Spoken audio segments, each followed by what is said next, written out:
Дзяржаўныя СМІ заяўляюць, што Лукашенко памілаваў 30 палітвязняў. Гэта трэці за апошні час выпадак вызвалення палітзняволеных.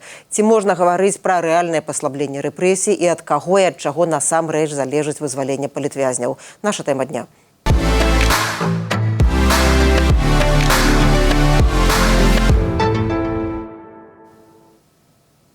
З вами Ганна Соуць, гэта наш штодзённы эфір «Пік свабоды». Вітаю ўсіх. І моя госця сёння Марына Касінерава, прадстаўніца праваабарончай ініцыятывы «Дысідэнт Бай», якая займаецца наўпроставай дапамогай палітзняволеным і вядзе вялікую інфармацыйную працу ў гэтай тэме. Добры дзень, Марына.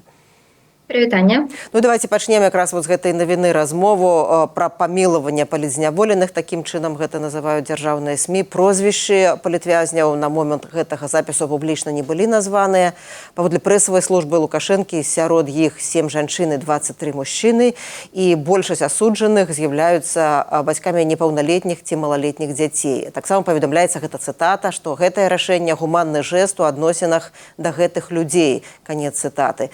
Марына, ну, найперш, ваша рэакцыя, ваша ацэнка і ці можна казаць пра пэўныя зрухі, ці прынамсі пра магчымасці зрухаў у вызваленні палітвязняў?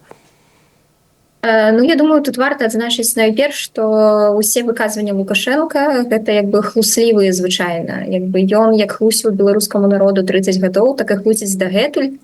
Напрыклад, перад 3 ліпеня у ягонай прэс-службе заявілі, што на свабоду выйдуць людзі збольшага тыя, хто мае цяжкія захворванні, асабліва ракавыя хворыя людзі.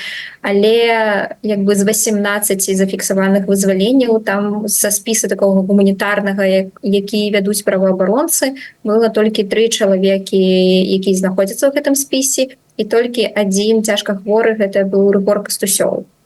Вось, таму як бы ўжо можна ацэніць выказванні Лукашенка, ягонай службы.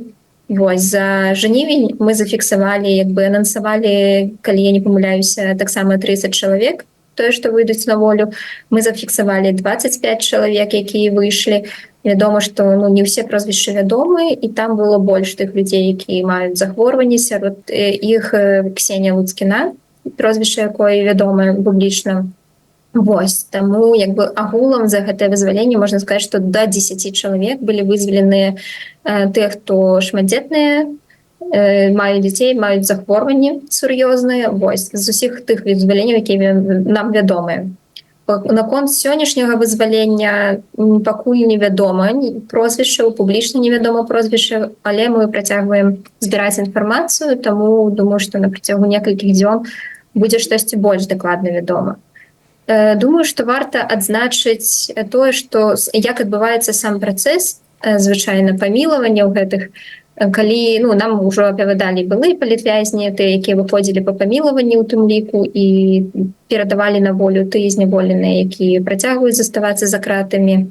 Звычайна прыязджае чалавек з Менску, гэта пракурор, яны збіраюцца разам з адміністрацыяй калоніі і робяць такое сумоўе, каго яны, то бок прыязджае пракурор, у яго ёсць спіс, што варта там адпусціць з гэтай калоніі 3-5 чалавек, і яны пачынаюць выбіраць, каго з гэтых людзей адпусціць, то бок да каго няма там прэтэнзій з боку адміністрацыі, хто гатовы прызнаць віну, хто гатовы падпісаць там памілаванне, мажліва зняцца ў фільмах, бо мы ўсе бачым, што калі людзі выходзяць, з'яўляецца шмат розных прапагандысцкіх фільмаў пра тое паказаць, які Лукашенка круты, гуманны і агулам всех памілаваў. Вось. Таму, як бы гэта так адбываецца збольшага.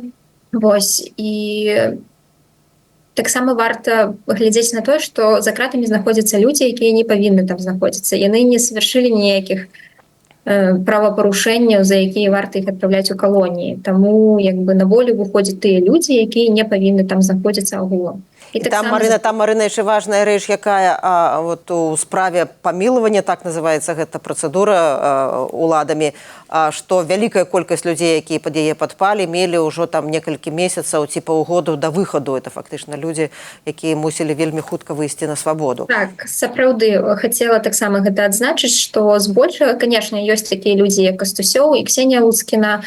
Я думаю, што гэта быў такі свой план выпусціць некалькі такіх знакавых асобаў, каб паўплываць як бы на меркаванне на ўнутраны такі рынок і знешні рынок, гэта тое, што я чытаю таксама экспертаў і палітычных аглядальнікаў. Я з гэтым згодна. Мы з гэтым згодны як праваабаронцы, што у Лукашенка блізяцца выбары, яму трэба штосьці паказаць беларусам унутры, каб за яго прагаласавалі, і таксама яму трэба нешта прадаць на захад, паказаць, што ён гатовы ўжо гандлявацца вязнямі, ён гатовы да розных такіх перамоваў, каб набыць нейкую легітымізацыю, бо яму гэта вельмі трэба. Вось, таму людзі тут хутчэй з'яўляюцца такой манетай, разменнай для яго палітычных нейкіх амбіцый і захавання той сітуацыі, якая ёсць у Беларусі. І вось пацвярджаюцца словы, што вы кажаце, людзям сапраўды заставалася звычайна на волю выходзяць тыя людзі, якім застаецца сядзець у калоніі там нават тыдзень або да 1 года зняволення. Гэта большасць такіх выпадкаў, тых людзей, якія выходзяць. Не глядзячы на тое, што ёсць такія адзінкавыя выпадкі, калі выходзяць сапраўды з вялікімі тэрмінамі. Я тут не беруся судзіць за тое, што тэрмін, што любы тэрмін, канешне, калі ён становіцца менш, гэта добра, але варта разумець вось гэтую тэндэнцыю, хто выходзіць на свабоду. Вось. І таму нам як праваабаронцам важна азначаць сітуацыю са зменамі у правах чалавека у Беларусі, і, на жаль, яна не змяняецца. То бок, вось мы буквально публікавалі такую справаздачу караценькую, і дысідэнт Бай зарэгістравалі за жнівень 182 затрымання па крымінальных справах. Гэта толькі за 1 месяц. Конечно, не ўсе людзі будуць сядзець у СІЗА, мажліва, у кагосьці справа не пойдзе далей, але тым не менш, вось гэтая статыстыка, яна вельмі важная для разумення агульнай сітуацыі і таго, што нічога не змяняецца ўнутры краіны. Рэпрэсіі насамрэч толькі пагаршаюцца, становяцца больш такімі аб'ёмнымі, і змяняецца якасць гэтых рэпрэсій. Пра гэта таксама пішуць праваабаронцы з беларускага хельсінскага камітэта, калі выдаюць свае справаздачы і ацэньваюць узровень рэпрэсій. Напрыклад, вось самы такі вядомы, каб людзі маглі звонку ацаніць, што раней, і прынамсі гэта згодна з законам, любы вязень можа атрымоўваць паштоўкі, лісты, пералікі, калі ён яшчэ не асуджаны ад любога чалавека. І як мы бачым зараз, у 2024 годзе тыя людзі, якія дасылалі згодна з законам нейкія свае асабістыя грошы, нейкія лісты, яны трапляюць пад крымінальны пераслед і атрымоўваюць гады пазбаўлення волі. Збольшага гэта пенсіянеркі, якія таксама маюць захворванні ўжо хранічныя. Ну так, і калі даваць агульную карціну, то ў дзень, калі дзяржаўныя СМІ паведамілі пра памілаванне Лукашэнкам 30 палітвязняў, якраз адбываюцца такія буйныя судовыя працэсы ў Берасці і ў Пінску над людзьмі за удзел у мірных пратэстах 2020 году. Ну, як вы ўжо сказалі, як на пачатку сказала, гэта 3-й выпадак вызвалення палітвязняў за апошнія месяцы праз працэдуру памілавання. І больш падрабязна пра гэта зараз каротка раскажа мая калега Глафіра Жук. 3 ліпеня выйшлі на волю 18 палітзняволеных, сярод іх 4 жанчыны і 14 мужчын. У тым ліку асуджаны на 10 гадоў калоніі і хворы на анкалогію Рыгор Кастусёў. 16 жніўня Лукашенка падпісаў указ аб памілаванні 30 палітзняволеных, сярод якіх 14 жанчын і 16 мужчын. Некаторыя з іх маюць сур'ёзныя захворванні. Таксама ёсць пенсіянеры. Прозвішчаў памілаваных тады афіцыйна таксама не называлі, сам указ не публікаваўся. Вось спіс некаторых агучаных пасля 16 жніўня прозвішчаў вызваленых вязняў. Ксенія Луцкіна, Вольга Новікова, Алла Зуева, Вольга Стамброўская, Васіль Берасняў, Ірына Санкоўская, Кацярына Леў, Наталія Пятровіч, Тамара Каравай, Святлана Палуэктава і Яўген Чуміла. Марына, вы схіляецеся да такога тлумачэння, што Александр Лукашенко пачаў ужо перадвыбарчую кампанію, яму праз такое вызваленне, праз памілаванне на пэўных умовах памілавання ён спрабуе нейкім чынам спадабацца людзям у Беларусі. А калі так паглядзець больш шырока, ад каго і ад чаго залежыць вызваленне палітвязняў, і ці ёсць тут месца, ці ёсць тут актарамі, праваабаронцы, ваша вялікая праца робіцца, грамадзянская супольнасць у выгнанні, апазіцыйныя палітыкі, ці гэта гульня аднаго Лукашэнкі, ці заходніх краінаў, якія спрабуюць нейкім чынам уплываць на яго, ці Расіі, ці Кітая? Так, я думаю, што тут як бы суб'ектамі хутчэй можна назваць нейкія геапалітычныя працэсы, якія адбываюцца ў рэгіёне і ў свеце. Гэта ў тым ліку і вайна ва ўкраіне, гэта і крызіс на беларуска-польскай мяжы, як бы ў тым ліку вырашэнне якога зацікаўлены і Кітай, як нейкіх з апошніх навінаў. Вось. Але задача як бы, праваабаронцаў і грамадзянскага сектара яна не менш важная ў тым, бо мы як эксперты, эксперткі мы збіраем інфармацыю, каб даць аб'ектыўную адзнаку таму, што адбываецца ў Беларусі. І дапамагаем, вядома, пацярпелым ад рэпрэсій рэжыма Лукашэнкі. І тут вельмі важна, я лічу, не весціся на нейкія лукашэнкаўскія наратывы, прапаганду, вось на розныя гістэрыкі, эмоцыі, і, ну, якія прасоўвае рэжым. Вось, бо як бы, гэта з'яўляецца часткай такой інфармацыйнай вайны, якая сваёй мэтай ставіць ужо разбурыць як бы, прынцыпы правоў чалавека і як бы, дэмакратычныя каштоўнасці. Вось, таму наша задача, наша з вами, СМІ у тым ліку, гэта асвятляць такую аб'ектыўную інфармацыю, даваць адзнаку таго, што адбываецца ў Беларусі. Я, дарэчы, сёння вельмі уважліва вывучала сайт вашай ініцыятывы, ён вельмі зручна пабудаваны. Сёння можна прачытаць пра суды, якія сёння адбываюцца, якія будуць неўзабаве. Можна даведацца, хто сёння 1000 дзён у зняволенні знаходзіцца, якія дні народзінаў палітвязняў наперадзе. Таксама ёсць абвесткі, якім чынам можна дапамагчы палітзняволеным. Давайце зараз паспрабуем больш шырока прадставіць нашай аўдыторыі вашу ініцыятыву, яе дзейнасць, ну і назву патлумачце, калі ласка. Назву патлумачыць. Так, ну, мы з'явіліся, так можна сказаць, што неафіцыйна ў такім 17-м годзе. Мы былі, так як мы самі з'яўляемся актывістамі, вулічнымі актывістамі, заўсёды падвергаліся рэпрэсіямі. Мой муж з'яўляецца двойчы палітычным зняволеным у Беларусі да 2020 года. І мы сутыкнуліся з тым, што не было такіх наўпроставых механізмаў дапамогі вязням палітычным за кратамі, і таму як бы мы аб'ядналіся з сябрамі і пачалі дапамагаць менавіта тым, што хадзіць да сваякоў, піць гарбату з матулямі, там дапамагаць вось такой як бы псіхалагічна падтрымліваць чалавека, збіраць перадачы. Мы хадзілі на акцыі вулічныя, якія былі розныя, там і прысвечаныя курапатам, і там супраць інтэграцыі Беларусі з Расіяй. Мы бралі такую коробку і збіралі грошы проста на вуліцы, і кожны чалавек мог скінуць гэтую там капеечку для того, каб мы потым набылі нейкія прадукты і аднеслі ўжо сеза для палітычных вязняў. Вось, на той момант, канешне, іх было менш. Ужо ў 19-м годзе мы аформіліся ў такую ініцыятыву больш структурную, назваліся «Dissident Buy». Чаму мы так назваліся? Як бы вось слово «дысідэнт» пэўна ўсім вядома, гэта такое савецкае абазначэнне, савецкае слово для апанентаў савецкай улады, якія былі як бы для тых, хто мысліць іначай. Вось, а сімвал нашай ужо арганізацыі з'яўляецца такі перагорнуты чырвоны трохкутнік. Гэта ўжо з гісторыі нацысцкай Германіі, калі ў канцлагерах так адзначалі таксама палітычных дысідэнтаў і як бы, палітычных апанентаў і анархістаў. Вось, таму мы бачылі у лукашэнкаўскім рэжыме спалучэнне вось гэтых двух з'яваў савецкай улады, так, бо Лукашенко заўсёды да гэтага неяк вяртаецца. Вось, і спалучэння вось гэтых праяваў нацысцкай Германіі, бо як бы яшчэ дагэтуль, да 2020 года, мы ведалі, што людзей у калоніі абазначалі нейкімі такімі біркамі каляровымі. Вось, прынамсі тых людзей, якія былі асуджаны па артыкуле 328 за спажыванне псіхаактыўных рэчываў, іх абазначалі такімі зялёнымі біркамі. І вельмі моцны ўклад гэта зрабілі матулі 328, якія змагаліся за правы сваіх дзяцей. Вось, таму так і атрымалася вось такое спалучэнне для таго, каб у сэнсавай такой нагрузкі.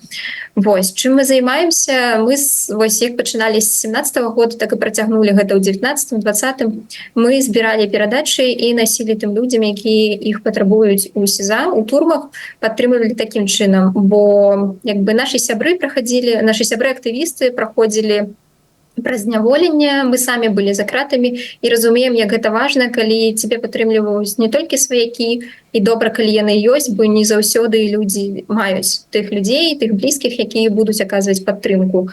Вось, як гэта важна для людзей бачыць, што ў цябе ёсць аднадумцы, ёсць людзі, якія цябе падтрымліваюць і падзяляюць твае каштоўнасці. Вось, з гэтай нагоды мы пачалі так рабіць, і іншыя арганізацыі, ініцыятывы таксама пераймалі такую практыку. І гэта вельмі дапамагала моцна ўжо ў 2020 годзе, калі арышты пачаліся вельмі масавымі. Добра, што гэтага падлучылася вельмі шмат людзей. Вось, акрамя таго, наша галоўная мэта гэта зрабіць гэтую дапамогу гарызантальнай. Вось, бо мы не ставім такую мэту для сябе, што вось толькі нясіце нам грошы, мы будзем самі ўсім займацца.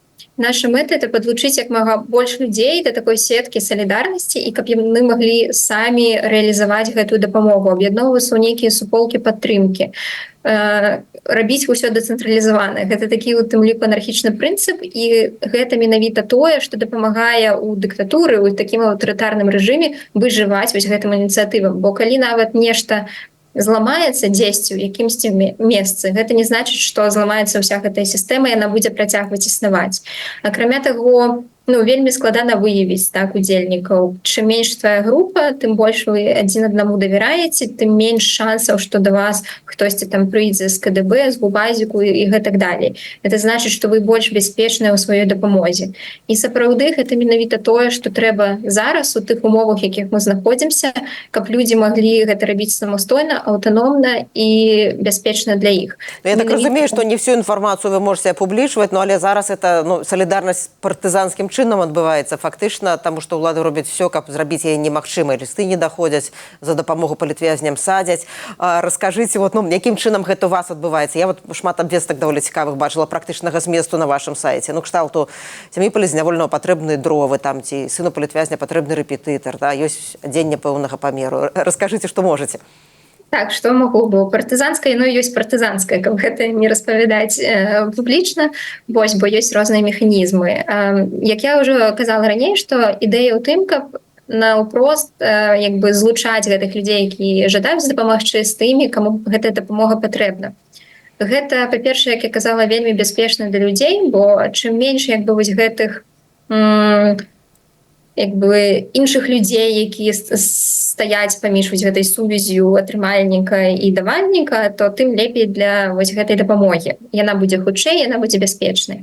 Па-другое, гэта вельмі добра для того, каб развіваць гэтыя сувязі салідарнасці. Бо я разумею, што вельмі проста часам можа быць узяць і заданаціць, але вельмі шмат людзей ёсць тых, хто, напрыклад, можа камусьці не давяраць, што іх дапамога дойдзе, або яны жадаюць бачыць вынік сваёй працы, тое, што яны там пераслалі нейкія грошы. І гэта вельмі важна для того, каб захоўваць вось гэты імпэт, дапамагаць людзям далей і ўсталёўваць гэтыя сувязі. У нас вельмі добра працуе гэты інстытут вартаўніка.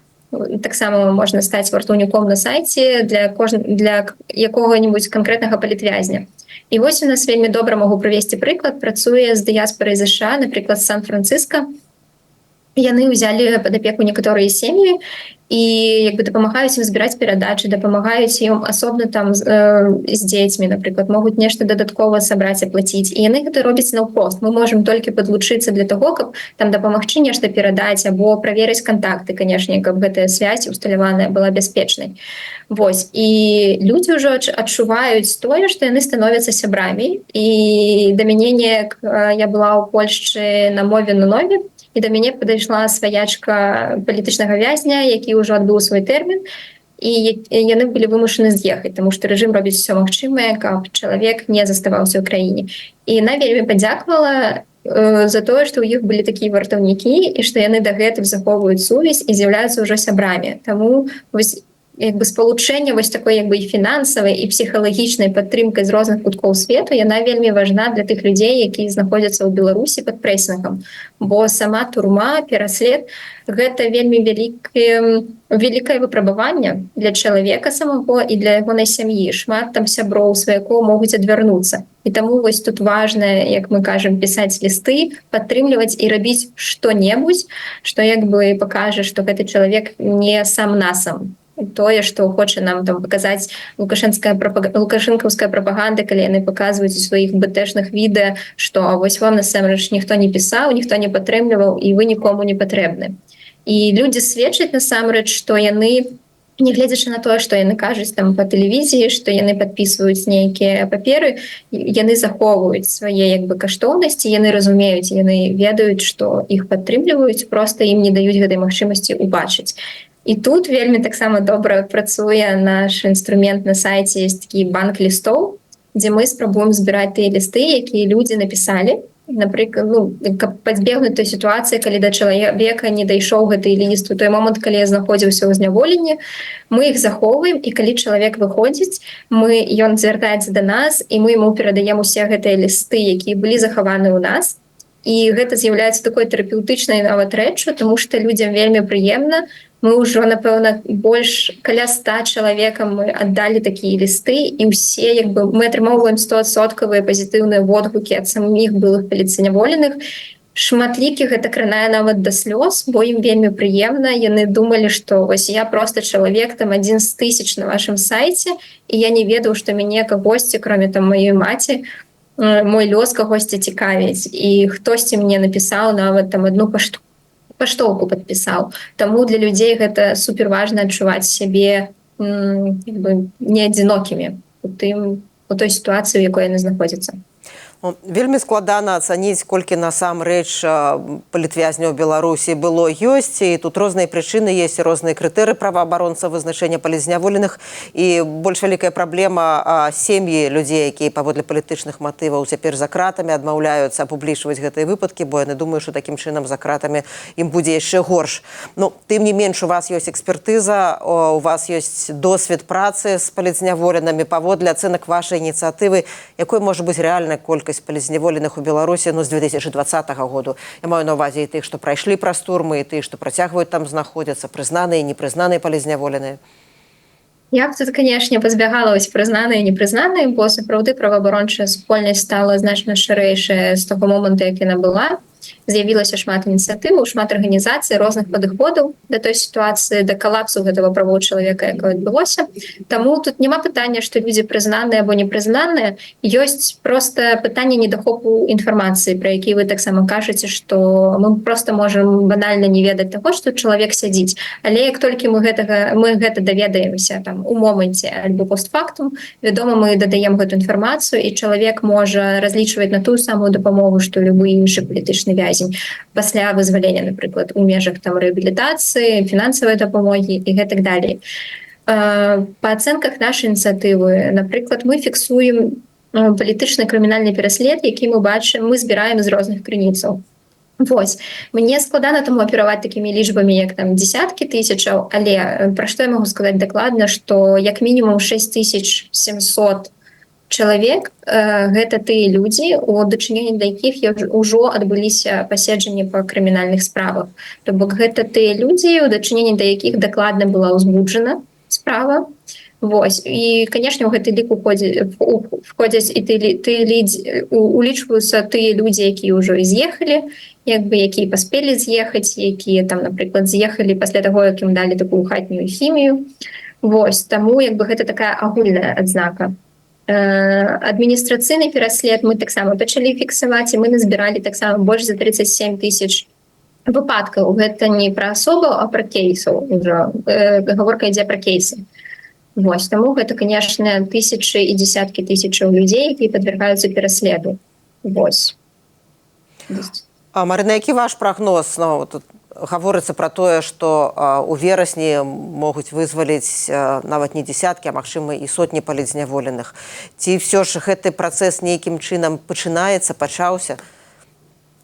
Я ведаю, што нам перадаюць тыя вязні, якія знаходзяцца ў калоніях, якія выходзяць, што сапраўды ёсць такія рухі, што людзей там збольшага прымушаюць пісаць. Я б не казала слова прапаноўваць, бо часам гэтыя прапановы, яны не маюць варыянты таго, што чалавек адмовіцца. То бок, калі ён адмаўляецца, вось калі чалавек адмаўляецца, то, напрыклад, у калоніі 15 людзей саджалі на 15 сотняў.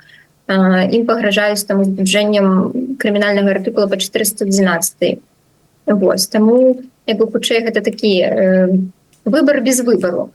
Вось. Але, тым не менш, да людзей ходзяць, і ёсць выпадкі, людзі падпісваюць гэтыя прашэнні, іх не выпускаюць. А ёсць выпадкі, калі вось з апошніх вызваленняў на волі апынуліся людзі, якія рэальна адмовіліся падпісваць гэтае прашэнне, і тым не менш іх усё роўна адпусцілі. Я дапускаю, што у гэтым месяцы мы пабачым яшчэ вызваленні. Мажліва, гэта будуць нейкія, як вы кажаце, знакавыя асобы, вельмі вядомыя. Вось. І пры гэтым варта таксама улічваць агульную сітуацыю і ніколі не забываць вось пра гэтую лічбы новых затрыманых, лічбы тых людзей, якіх садзяць на вялікія тэрміны, і тое, што гэтыя спісы толькі папаўняюцца. На жаль, вось гэты канвейер рэпрэсій, ён не спыняецца. Пра гэта, канешне, заўсёды варта памятаць, і калі мы спрабуем ацаніць сітуацыю цалкам, каб не весціся на гэтыя лозунгі того, што вось аказваецца пачалася лібералізацыя. На жаль, не пачалася. На жаль, мажліва, гэта проста частка вялікай палітычнай гульні Лукашенка. І нам пра гэта варта заўсёды ўзгадваць.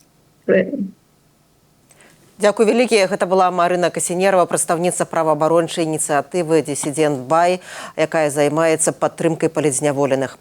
Я, Ганна Соус, развітваюся з вамі. Заставайцеся ў бяспецы і са свабодай.